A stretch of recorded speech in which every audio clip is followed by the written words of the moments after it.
পুলিশের বাধা, sound grenade ও জলকামানে চাকরিচ্যুত বিডিআর সদস্যদের ছত্রভঙ্গ করে দিয়েছে পুলিশ। দাবি আদায়ের লক্ষ্যে শাহবাগ থেকে পদযাত্রা শুরু করে কাকরাইল মোড়ে পৌঁছালে বাধার মুখে পড়েন তারা। উভয় পক্ষের ধাক্কাধাক্কি ও উত্তেজনাকর পরিস্থিতিতে বেশ কয়েকজন আহত হয়েছেন। দফায় দফায় সাউন্ড গ্রেনেড, জলকামান আর ধাক্কাধাক্কিতে উত্তপ্ত হয়ে ওঠে রাজধানীর কাকরাইল মোড়।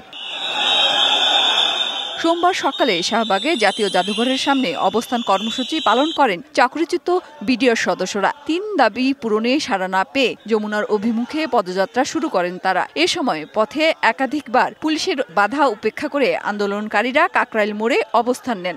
আন্দোলনকারীরা বলেন, দাবি আদায় না হলে রাজপথ ছাড়বেন না। এই মুহূর্তে আমাদের 3টি প্রধান দাবি, সেটি হচ্ছে যে চাকরিতে পূর্ণবহাল করতে হবে, পাশাপাশি 2 এর মূলধারা যেটি স্বাধীন তদন্ত কমিশনে হাত পা বেঁধে দেওয়ার মতো অবস্থা, সেটিকে বাদ দিতে হবে। আর তৃতীয়টা হচ্ছে বিডিআর নাম আবার ফেরত আনতে হবে। আমরা অবস্থান করবো, যতক্ষণ দেখানো হবে ততক্ষণ পরে চাকরিচ্যুত বিডিআর সদস্যদের ছত্রভঙ্গ করতে জলকামান নিক্ষেপ করে পুলিশ। ছোড়া হয় একের পর এক সাউন্ড গ্রেনেড। তীব্র ধোঁয়া আর হট্টগোলে ছড়িয়ে পড়ে আতঙ্ক। এটা যেহেতু অবৈধ সমাবেশ, এখানে 144 জারি করা আছে। আমি হচ্ছে কিছু এখানে আমার সিনিয়র অনেক অফিসার এখানে আছে, তাদের সাথে তারা কিন্তু বলতেছে এখানে কোনোভাবে থাকা যাবে না। আমি 10 মিনিট সময় দেবো। এই 10 মিনিটের পরে কিন্তু থাকলে সেটা অবৈধ হবে। এটা কিন্তু আমি কিন্তু এটা মানবো না।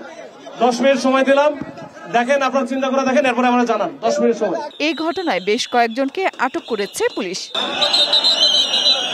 মেহের মুনি, ডিবিসি নিউজ, ঢাকা।